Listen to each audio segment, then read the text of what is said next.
Welcome, ladies and gentlemen, to episode number 24 of 5 Minutes with Gray Hair Dave.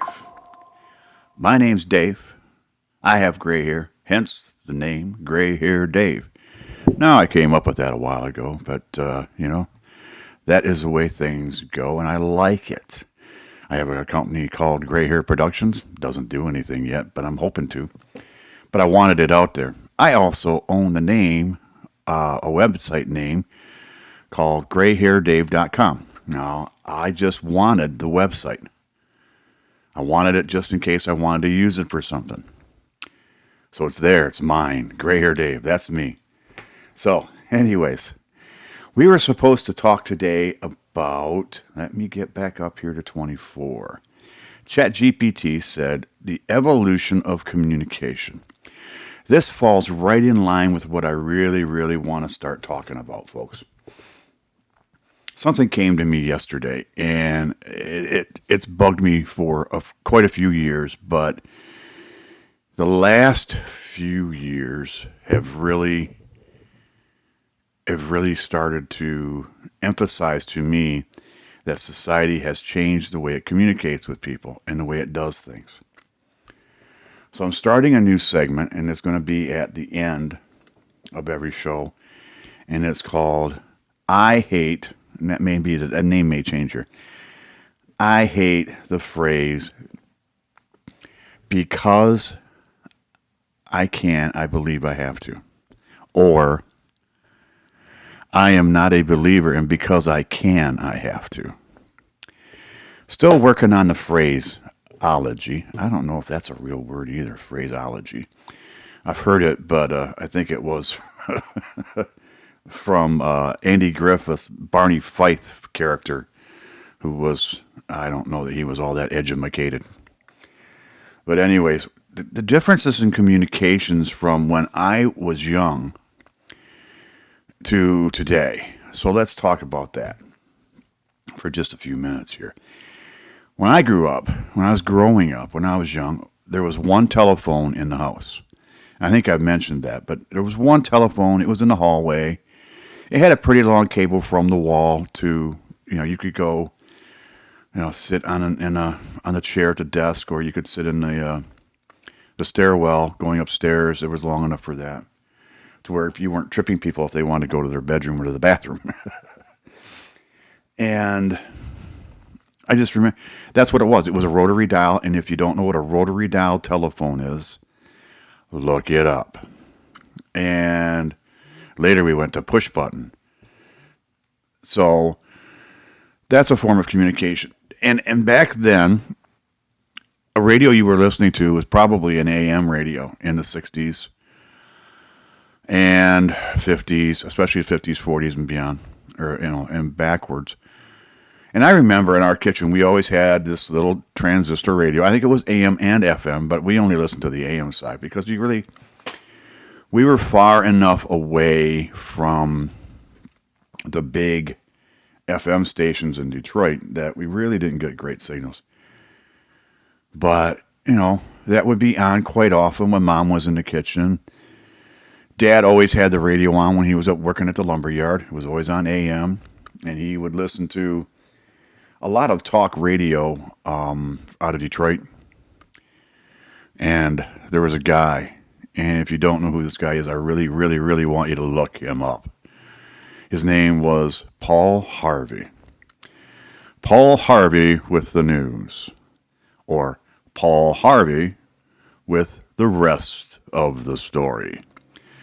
This guy, and then his son, after Paul stopped doing his shows, his son took over, and they're quite good. And the guy was quite the foreseer. He could see things in the future.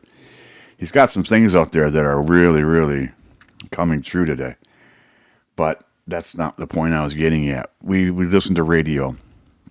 When we communicated with people, we talked to them in person. We'd go see them.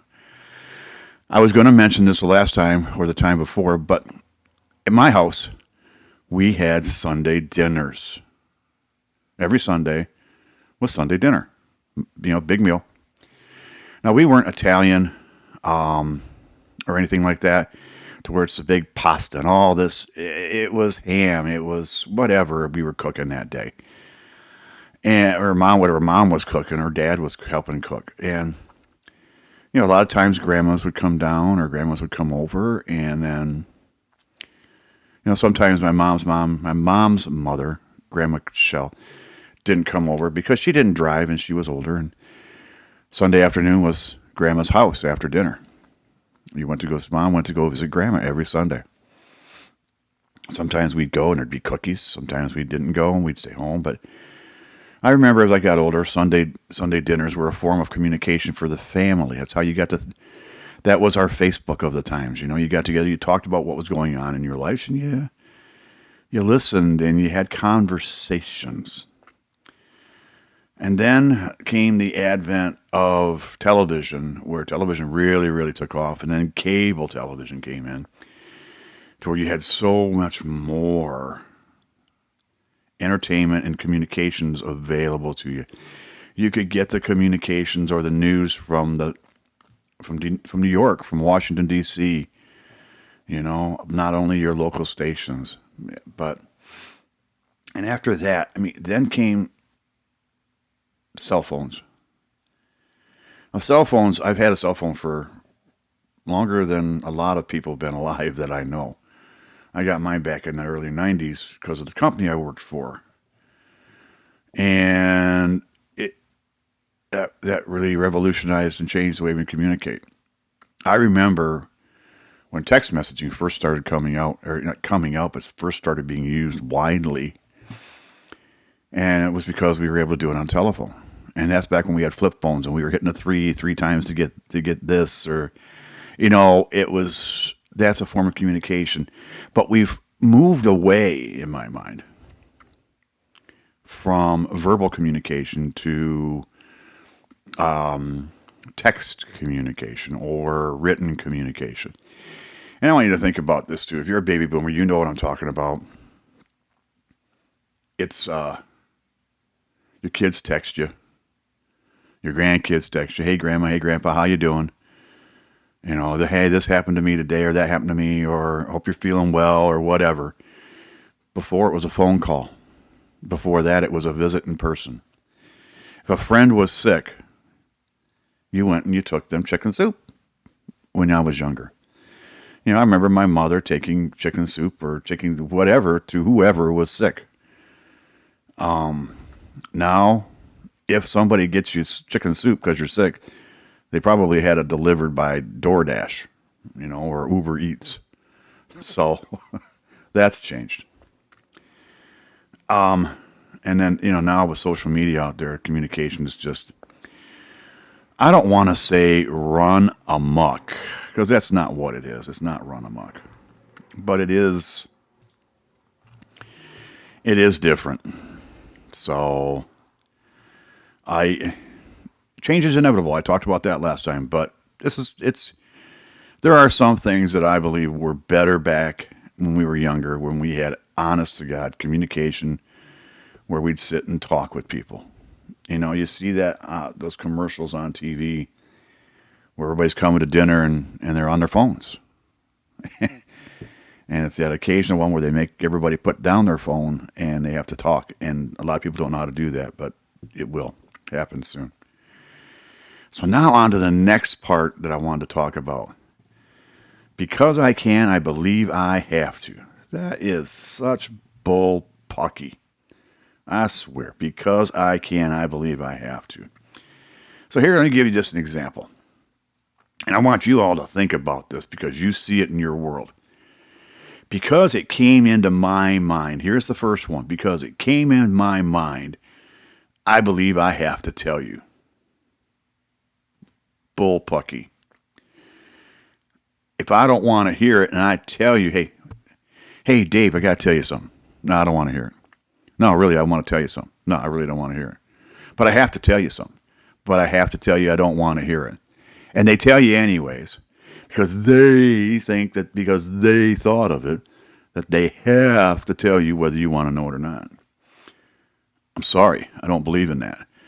If I got an idea that I want to talk to you about, I'll say, hey, I got an idea I want to talk to you about.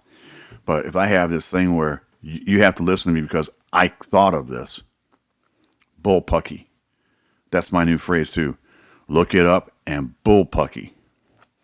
So think about that. I've got a few and keep writing them down, ones I want to talk about. But I don't believe in this factor. I don't, and it's part of the woke society, I think. But I see it out of a lot of people who are not people you would believe would be woke people. Older folks like us.